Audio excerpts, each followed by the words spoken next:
2 Timóteo, capítulo 1, nós vamos ler a partir do verso 1 até o verso 7. 2 Timóteo, capítulo 1, a partir do verso 1, diz assim a palavra do Senhor. Paulo, apóstolo de Jesus Cristo, pela vontade de Deus, segundo a promessa da vida que está em Cristo Jesus. A Timóteo, filho amado, graça, misericórdia e paz da parte de Deus Pai e de Cristo Jesus, nosso Senhor.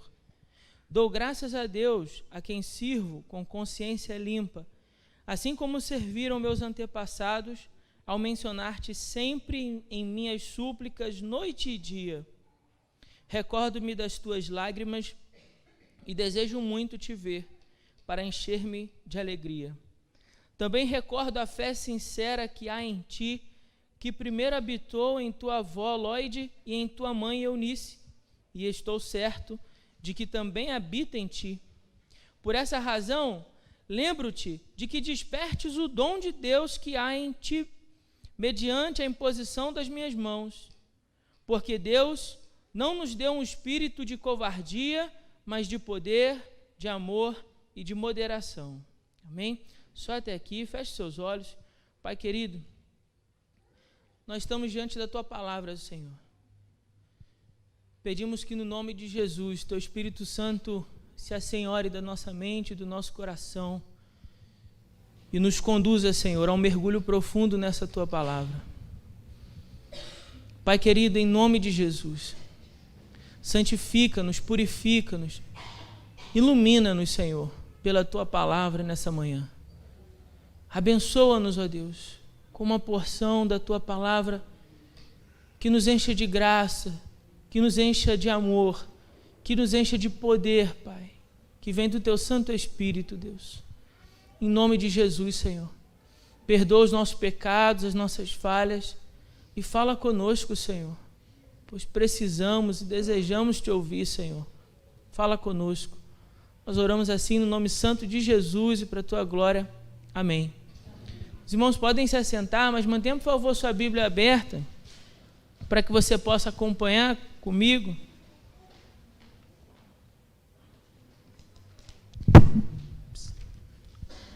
Bom, deixa eu explicar um pouco primeiro a você sobre o conteúdo dessa carta, sobre o conteúdo da carta de 2 Timóteo. Quando Paulo escreveu a carta de 2 Timóteo, a sua situação havia mudado muito desde as suas últimas 2 cartas pastorais. O que a gente chama, pastor, de cartas pastorais? 1 Timóteo, 2 Timóteo e Tito. Só que quando Paulo escreveu 1 Timóteo, quando Paulo escreveu Tito, ele ainda estava livre, então ele podia se deslocar, ele podia viajar, ele podia se preocupar em interagir com as outras igrejas, mas nessa segunda carta não. Ele está como prisioneiro em Roma, e ao que tudo indicava, seu fim já estava próximo. Paulo menciona isso, se você puder acompanhar aí na sua Bíblia, deixa ela aberta aí para você ir acompanhando os textos.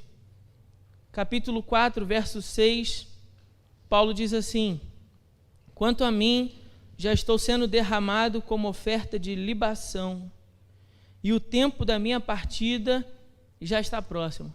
Paulo está falando aqui da sua morte. Paulo está mencionando aqui a sua morte. Então veja, a situação é muito mais sombria do que as outras 2 cartas. Nas outras 2 cartas ele está livre, mas nessa carta ele está preso. E pior, além de estar preso, ele vai falar que por diversas razões seus companheiros o abandonaram, uns por obra do ministério, porque o trabalho era grande, e então tiveram que se deslocar para apoiar outras igrejas, mas outros também pela covardia e pelo medo de serem associados ao apóstolo. Imagina você, gente que andou com você tanto tempo na caminhada cristã, mas agora tem medo de se ver relacionado com você. E por que isso? Porque o apóstolo está sendo preso novamente. Então, os adversários do apóstolo Paulo usam isso para tentar desconfigurar, desconstruir a imagem do apóstolo. Então, desestimulando as pessoas a estarem juntas para não ter uma associação com esse apóstolo que tantas vezes foi preso, tantas vezes foi apedrejado, tantas vezes foi chicoteado. Não querem se associar ao apóstolo. Então, por diversas razões, os companheiros haviam partido, mas só Lucas estava, como ele menciona no capítulo 4, verso 11. Ele diz: só Lucas está comigo. Toma Marcos e traze contigo, pois ele me é muito útil para o ministério. Em outras palavras, Paulo está preso, diante da morte iminente, sem amigos e apenas com a presença do médico amado, como ele chama o próprio Lucas, lá em Colossenses capítulo 4, verso 14. Imagina essa cena: o grande apóstolo Paulo está terminando o seu ministério, ele está preso, ele está diante da morte, e só o médico ficou com ele. Os outros companheiros o abandonaram. Mas ainda assim, o que Paulo está fazendo nessa carta? Paulo está preocupado com seu discípulo amado. Essa é a expressão que ele usa no versículo 1. Aliás, no versículo 2, a Timóteo, filho amado. Ele está preocupado que Timóteo cumpra o seu ministério com fidelidade, cumpra a vocação pela qual ele foi chamado em Cristo Jesus. Então, as suas últimas palavras são endereçadas a encorajar o jovem pastor Timóteo diante dos desafios consistentes com o seu chamado. Pense comigo, irmão, Paulo está diante da morte iminente, mas ele está preocupado em cuidar do seu filho na fé. Que homem de Deus era esse? Que homem era esse, preocupado em cuidar de gente, mesmo sabendo que o fim estava perto? Quantos de nós não dedicariam seus últimos momentos de vida a se preocupar com gente e a se preocupar que essa gente cumpra o ministério em Cristo Jesus? É uma grande lição de vida para nós, né? Como nós temos gastado os nossos dias? Como você tem gastado o seu tempo? Paulo gastou os seus últimos dias preocupado em encorajar o jovem Timóteo a cumprir o ministério com excelência. Como você tem gastado os seus dias? Ao longo da carta, Paulo vai colocar para Timóteo 4 incumbências, 4 responsabilidades grandes. Lá no capítulo 1, ele vai falar para Timóteo: Timóteo, despertas o dom que há em você. Isso está no versículo 6. No capítulo 2, ele faz a segunda incumbência quando ele diz: sofre comigo, Timóteo, como um bom soldado de Cristo Jesus. Isso aparece no capítulo 2, versículo 3. Depois ele fala: Timóteo, permanece naquilo em que você aprendeu, Timóteo. Isso aparece no capítulo 3, versículo 14. E por último, no último capítulo, no capítulo 4, verso 2, ele termina dizendo: prega a palavra. Prega a palavra. A carta é uma convocação ao exercício da obra do ministério com fidelidade. O que é essa carta, então, pastor, que a gente está se debruçando para aprender sobre ela? A carta é uma convocação, meu irmão e minha irmã, a que você se levante e que você cumpra a obra do ministério com fidelidade.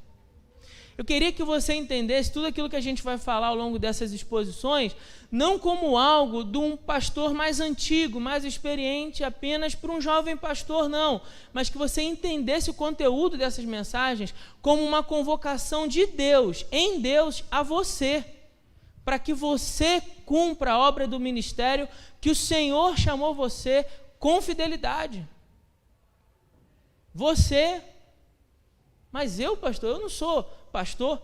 Sim, você não é pastor talvez, mas você foi chamado por Deus para cumprir uma obra do ministério, de fazer discípulos em todas as nações, de levar a palavra de Deus para todas as pessoas, de falar do amor de Cristo, de compartilhar do amor de Cristo. Então você também foi vocacionado. Todos nós temos um chamado em comum. Todos nós aqui. E que chamado é esse? Para ir e fazer? Ir e fazer? Discípulo. Então, essa carta é uma convocação a que você cumpra essa obra com fidelidade. Cumpra essa obra com fidelidade. No primeiro capítulo, então, que nós estamos começando hoje, Paulo apresenta a Timóteo 3 elementos essenciais que ele deveria possuir para realizar essa obra. Então, existe uma obra, a carta é endereçada a que eu exercite essa obra, que eu execute essa obra com fidelidade, mas para que isso aconteça, Paulo vai dar um passo para trás para dizer: Timóteo, você precisa de 3 coisas, de 3 elementos. Esses elementos são essenciais para que você consiga fazer isso. O primeiro elemento, Timóteo, é que você tenha entusiasmo revestido de poder. Entusiasmo revestido de poder. Depois ele fala sobre honra no sofrimento. Honra no sofrimento.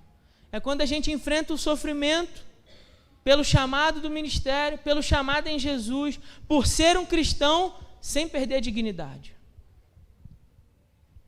E depois ele fala sobre lealdade, quando ele vai falar sobre vergonha e sobre abandono. Mas hoje nós vamos falar apenas sobre o entusiasmo revestido com o poder de Deus. Entusiasmo revestido com o poder de Deus. Dos versos 1 até o verso 7, que nós acabamos de ler juntos, eu peço que você acompanhe aí na sua Bíblia. A sentença mais importante para nós está no versículo 6. Ela diz assim: por essa razão eu lembro-te de que despertes o dom de Deus que há em ti. Despertes o dom de Deus que há em ti. Mas a palavra aqui desperte, do grego, não é necessariamente o desperte de quando você estava dormindo e acorda. Aqui é mais parecido com quando alguém chega diante de uma fogueira e o fogo está meio baixo, assim, tem fogo, mas ele está meio baixo, e a pessoa vai lá e atiça o fogo. E atiça o fogo, e põe lenha, e põe mais coisa para queimar, e aí o fogo, então, reacende. É quando você está fazendo aquele churrasco para a sua família, e está penando para fazer o fogo pegar, e o fogo não pega de jeito nenhum, né? Aí você pede o recurso dos universitários, pega o ventilador e põe lá o ventilador, né, em cima do fogo para ele soprar o carvão, e aí o fogo acende novamente. Agora dá para fazer um bom churrasco, agora dá para ver a carne queimar, né, incendiada pelo fogo do Espírito, porque agora tem o vento do Espírito soprando ali continuamente, né? Continuamente. Então, a palavra que aparece aqui para desperte é mais com reacende, reaviva a chama. O ministério do Evangelho requer de nós um espírito que não se deixa acovardar. Ser cristão, diria, né, a saudosa diaconisa irmã Alda, ser cristão não é para qualquer um calça frouxa. Não é para quem tem um espírito de covardia, porque Deus não nos deu um espírito de covardia. Mas quem tenha um entusiasmo valente. Ser cristão é para quem descobriu em Jesus que é necessário ter um entusiasmo valente. Um entusiasmo revestido de poder. Poder, mas não qualquer tipo de poder. Poder do alto. Para isso você precisa atiçar, como eu falei, o fogo. Tem que atiçar o fogo, senão você não vai conseguir fazer o churrasco. Tem que atiçar o fogo, como diz o verso 6, até que ele chegue em seu ardor máximo, quando o poder espiritual em nossas vidas é acendido. Como dizia John Wesley, eu me ponho em chamas, e o povo que vem me ouvir, vem me ver queimar. As pessoas lá fora precisam te ver queimar, meu irmão. Isso não pode ser uma realidade apenas para o pregador John Wesley. Essa precisa ser uma realidade para cada um de nós. Você precisa ser incendiado pelo Espírito Santo de Deus. O Espírito Santo de Deus precisa atiçar o fogo que existe dentro de você, que já foi colocado dentro de você, da sua vida. O fogo do Espírito precisa ser atiçado. Ora, queira Deus, no nome de Jesus, que nessa manhã o Espírito Santo então decidisse atiçar o fogo que um dia já queimou tão ardentemente no teu coração. Bom seria que esse mesmo Espírito nessa manhã soprasse esse vento, como quando você pega lá o ventilador e põe de frente para o carvão e você vê o carvão em brasa. Todos podem ver o carvão em brasa, pelo vento que sopra forte em cima dele. Bom seria que o Espírito Santo também fizesse isso na sua vida. Bom seria que o Espírito Santo pudesse te colocar como o fogo que é tão forte, mas tão forte, que alguém tem que vir jogar um pouquinho de água para conter, para ter moderação, para que a carne fique no ponto, porque se passar demais, queima tudo. Mas que queime. Antes que queime, é melhor do que ficar fumegando, querendo apagar.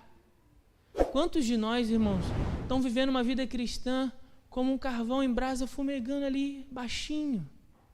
E você precisa que o Espírito Santo venha e incendeie novamente aquilo que já ardeu no seu coração. E para que isso? Para que haja em você um estímulo para cumprir o chamado que Deus tem na sua vida.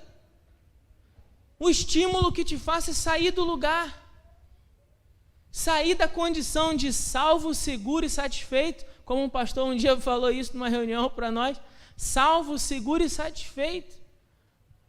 Para um crente que verdadeiramente foi salvo por Jesus e que foi salvo por Jesus entende que essa salvação precisa ser anunciada para outras pessoas. Então ele se inquieta, ele se incomoda, ele está impaciente, mas ele quer ver acontecer, ele quer que aconteça, ele quer que a obra seja realizada, ele quer sair do ostracismo e de uma condição. A gente hoje está discutindo no meio pastoral sobre como os crentes na pós-modernidade se tornaram consumidores. Que isso, pastor? Consumidores de um serviço. Que serviço é esse? O serviço de atendimento espiritual que a igreja, enquanto empresa, presta para esse tipo de crente. É isso. O evangelho é isso. A igreja virou empresa. Os pastores viraram empresários. O culto é um serviço que a igreja presta. É isso? Os irmãos acham que é isso? Não pode ser isso. A igreja é o corpo de Cristo. A igreja é um instrumento para a manifestação da obra de Deus nesse mundo. A igreja é o corpo de Cristo. São seus braços tocando nos perdidos, são os seus pés indo até os perdidos, são os seus ombros acolhendo os perdidos. É o seu coração se dispondo a amar os perdidos. É a sua boca se dispondo a falar os perdidos. São os seus olhos se dispondo a enxergar a dor do necessitado. A igreja é o corpo de Jesus. A igreja não é um conjunto de crentes que se dispõe apenas a receber um serviço chamado culto. A igreja é o veículo para a manifestação da obra de Deus na terra. É por isso que você precisa despertar, meu irmão. Acorda, levanta, busca o poder do alto, busca ser cheio desse poder, busca sair daqui incendiado. Não vem só para a igreja para receber uma palavra, não vem só para a igreja para que alguém te adule dizendo, que bom você está aqui, senti tanta sua falta. Não, venha para a igreja porque você quer se incendiar, venha para a igreja porque você deseja ver o fogo do Espírito Santo arder no seu coração. Oi, meu amor, senta lá com a tia. Venha para a igreja porque você deseja isso, e busque isso, e queira isso, e insista com Deus isso. E não se contenha com nada menos do que isso, porque Deus te chamou para isso, meu irmão. Deus chamou você para isso. Deus não chamou você para ficar no banco. Deus não chamou você para ser um salvo seguro e satisfeito. Deus tem mais para você, amém ou não? Deus quer mais de você. Deus deseja realizar uma obra, uma grande obra nessa cidade. E para isso Ele não precisa de você, mas Ele conta com você.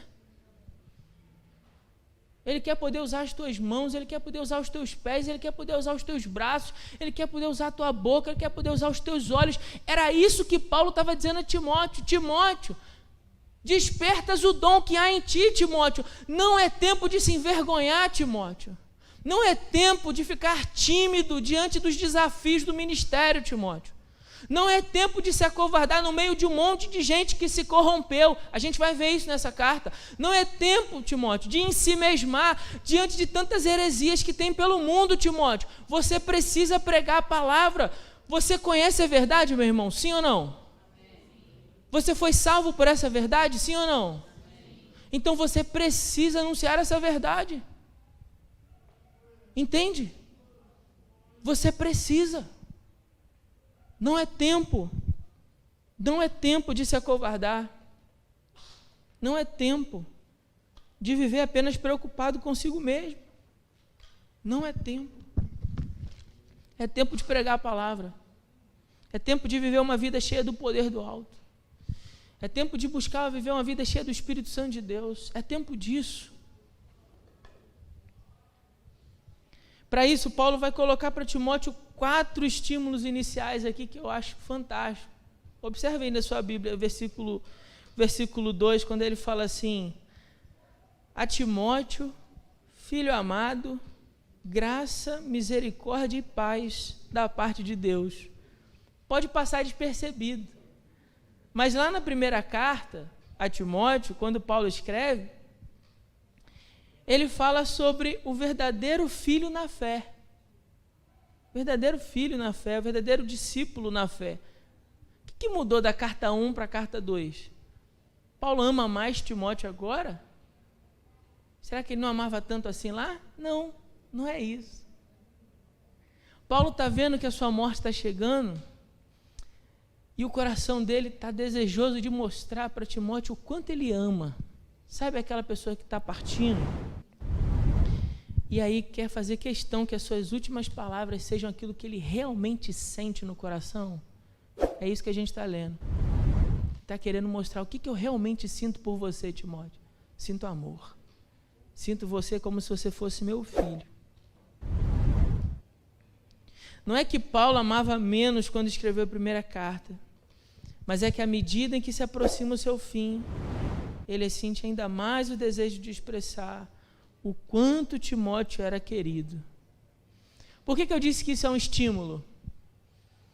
Porque ver as pessoas que nos evangelizaram e ver nelas o amor que elas têm por nós, isso também gera estímulo em nós para querer reacender essa chama.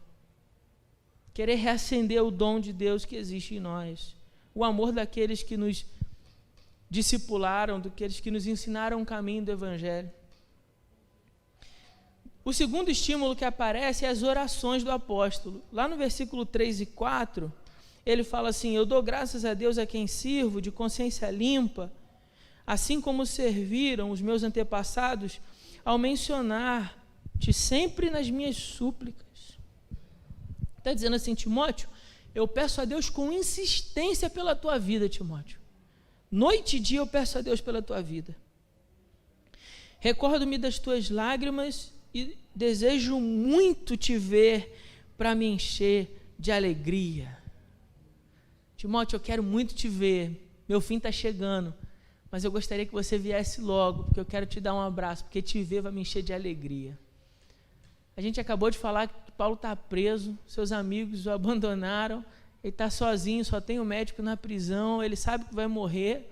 Ele está dizendo assim: quando você chegar, meu coração vai se encher de alegria. Sua presença me traz alegria. Que grande estímulo para Timóteo saber que Paulo orava por ele insistentemente, que suplicava a Deus dia e noite pela sua vida. Dia e noite pela sua vida. O terceiro estímulo que nós vemos é quando ele fala, é a confiança do apóstolo, né? Lá no versículo 5 ele diz assim: também recordo a fé sincera. Você conhece bem a ideia da etimologia da palavra sincera, né? Quer dizer sem cera. Quando se fazia uma mesa e não se colocava, não se punha a cera para ocultar as imperfeições. Paulo conhecia Timóteo, sabia dos seus defeitos. Não tinha cera para ocultar as imperfeições nessa relação. Era uma relação sincera, verdadeira, genuína. Paulo sabia quem era seu filho na fé, sabia das suas fraquezas também. Mas ele fala assim: olha, eu recordo da tua fé, que era uma fé verdadeira. É uma fé verdadeira. Que há em ti, e veja o detalhe importante, que primeiro habitou na tua avó e em tua mãe, e estou certo de que também habita em ti. Paulo está falando aqui de uma confiança que ele tem, de recordar dessa fé sincera e que habitou primeiro na avó, depois na mãe. Timóteo tinha um pai grego, né? Isso está lá em Atos 16. Timóteo tinha um pai grego, mas a mãe, a avó, converteu, e a mãe também era crente em Jesus. E a avó e a mãe transmitiram a fé, transmitiram a palavra para Timóteo. E aqui eu queria abrir um parênteses rapidinho, só para dizer para você, quantos aí são vovôs e vovós? Levanta a mão. Quantos? O papai vai achar pais e mães. Olha quantos. O que ele está mostrando para nós aqui também? A importância da gente comunicar a fé para os nossos filhos. Timóteo tinha uma fé sincera, porque essa fé sincera habitou primeiro na avó, habitou na mãe. Agora o menino é um homem, possui essa fé sincera, porque foi transmitida. Então isso mostra para nós a importância de como avô, avó, transmitir para os nossos netos, para os nossos filhos, a fé que nós temos, ensinar o caminho do Evangelho, e até quando crescer, não se desviará dele. Aí ele fala, olha, eu recordo dessa fé sincera.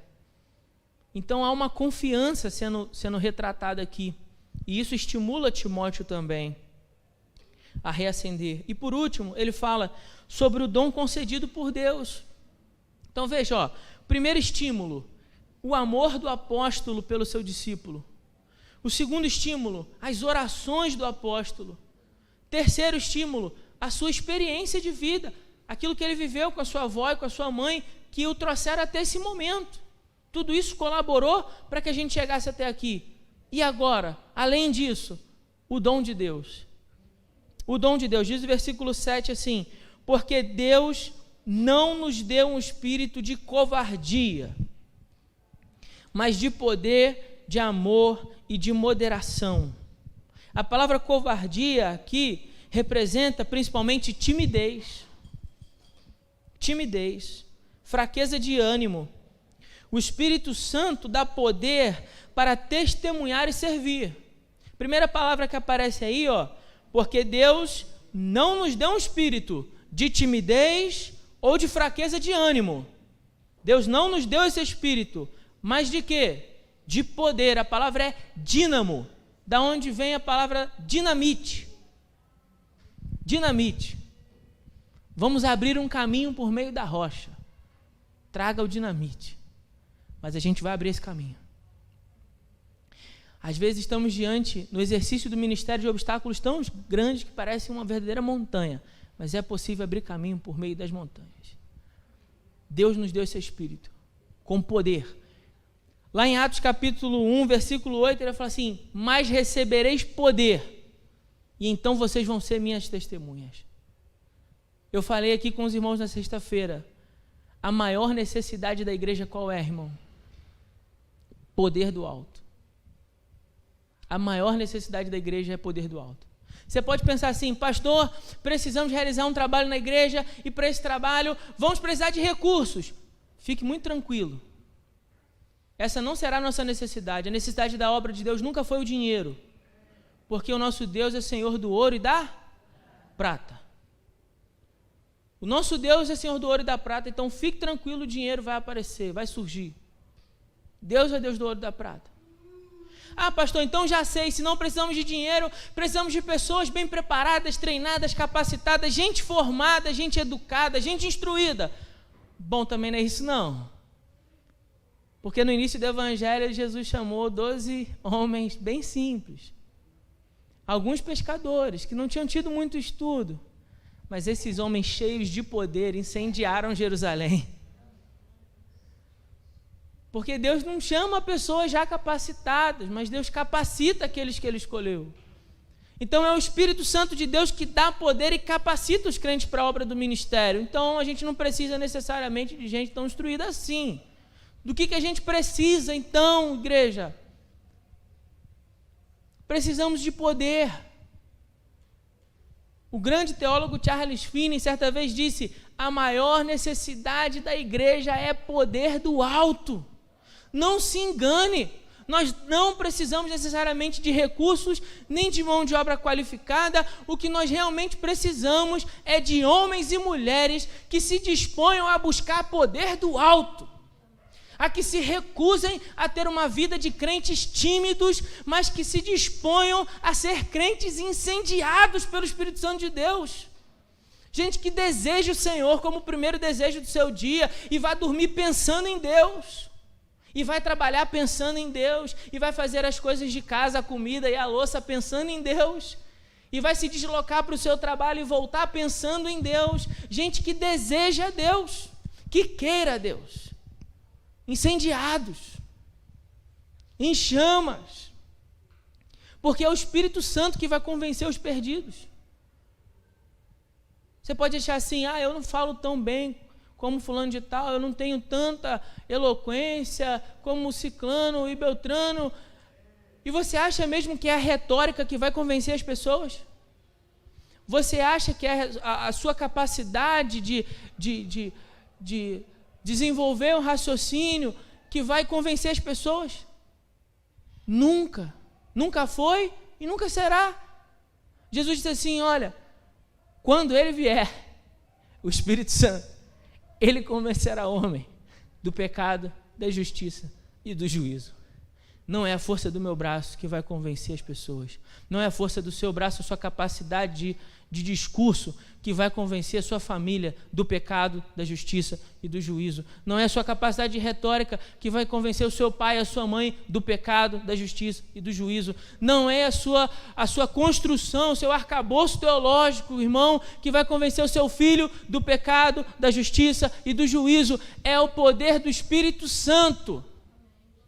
É o poder do Espírito Santo que vai convencer ele, que vai trazer ele para fora do pecado, para fora das armadilhas de Satanás, que vai salvar ele ou ela. É o poder do Espírito. É por isso que a sua maior necessidade não é de arcabouço teológico, não é de instrução, capacitação teológica. Sua maior necessidade é do Espírito Santo de Deus. Eu não estou aqui desprezando a academia, não é isso. Mas fazer você entender que o que realmente importa não é apenas as letras, mas é a vida em Deus, queimando, ardendo dentro de você. E por fim, ele caminha dizendo, olha, você também precisa de amor, porque senão, como um dinamite, a gente acaba explodindo tudo. A gente acaba explodindo tudo, né? A gente vai com muita força e acaba machucando e fazendo coisas demais. E aí ele fala assim, olha, tem que ter amor. Então o Espírito que deu o poder, ele dá também amor. Porque não adianta só realizar o ministério se a gente não amar as pessoas para as quais a gente prega. Essa foi uma das coisas mais profundas que Deus falou para mim nesse último ano. Precisamos pregar, mas mais do que pregar, precisamos amar as pessoas para as quais a gente prega. É necessário ter amor, é necessário ter o poder para realizar, mas é muito necessário que você também ame. Que aquilo que te move para a realização disso seja o amor. Porque é o amor que lança fora todo medo. É o amor que lança fora tudo aquilo que de motivação errada que porventura existe no nosso coração, para que haja no nosso coração a mesma motivação que houve em Jesus a com poder realizar o seu ministério. O que você acha que havia no coração de Jesus para isso? Amor.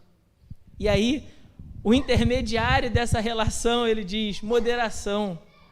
Moderação. Mas uma palavra mais apropriada para traduzir o texto aqui no grego moderação é autodisciplina.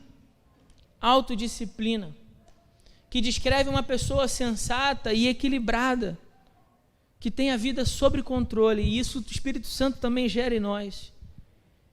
Veja, irmãos, Timóteo não carecia de novos ingredientes.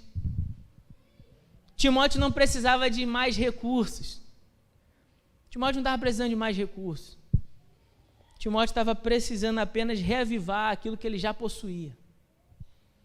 Deixa eu dizer uma coisa para você, no nome de Jesus, me ouça. A convocação da obra do ministério não precisa que você receba mais. Você só precisa reavivar o que você já tem. Você precisa reacender o que você já tem, o que já tem dentro do seu coração. Você tem que jogar gasolina nessa fogueira. Não faltavam motivos para Timóteo se animar. Ele tinha o amor do seu discipulador, do seu professor, do seu pastor. Ele tinha as orações de Paulo. Ele tinha a experiência ao longo da sua vida com a fé da sua avó e da sua mãe. Ele tinha a preparação para o ministério que haviam feito, né? Paulo havia treinado ele. A sua fé era sincera, então ele também já tinha isso. O Espírito dentro dele é que lhe daria agora o poder que ele precisava para pregar. Não faltava estímulo. Não faltava estímulo para Timóteo. Mas vamos ser sinceros? Vamos ser sincera? Por que isso não é verdade para você? Por que sua vida não está vivendo incendiada por esse Espírito? Porque talvez esteja faltando estímulos para você. Paulo começa a carta fazendo uma espécie de recordação dos estímulos que Timóteo teria. Quais são os motivos, Timóteo, pelos quais você deveria, então, reavivar essa chama? Beleza, esses são os motivos dele. Mas quais são os seus? Quais são os estímulos que movem o seu coração para que você possa reacender a chama do Evangelho que arde dentro do seu coração? Eu quero terminar essa mensagem com essa pergunta, para te provocar mesmo, para fazer você sair daqui pensando sobre isso. Quais são os estímulos para que eu também me levante e comece a reacender a chama do Evangelho que já ardeu tamanha no meu coração e que agora talvez esteja tímida, que precisa ser reavivada? O que te moveria a fazer isso? Quais seriam os seus motivos? Essa pergunta, ela depende de uma resposta só para você e só de você. Amém? Que Deus nos abençoe com a sua palavra, no nome de Jesus. Bom, meu irmão, se você chegou até aqui nesse vídeo, eu quero te fazer uma pergunta. Alguma vez você já foi convidado para pregar e você ficou perdido sem saber como se preparar, como preparar o seu sermão?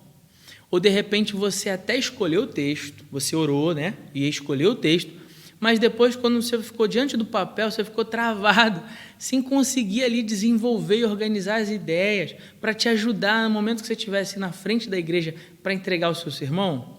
Se alguma vez já aconteceu isso com você, eu quero convidar você a participar do meu curso chamado Curso Cartilha do Pregador. É um treinamento online para capacitar você, para te oferecer ferramentas para a construção do seu sermão ou do seu estudo bíblico. E não só isso, não. Você vai aprender essas ferramentas e você vai aprender a como apresentar o seu sermão com muito mais desenvoltura para os seus ouvintes. Se você também se interessa por isso e você quer se aperfeiçoar para realizar o seu ministério com ainda mais excelência, clica no link abaixo desse vídeo aqui na descrição e eu te vejo na nossa primeira aula. Um grande abraço e que Deus te abençoe.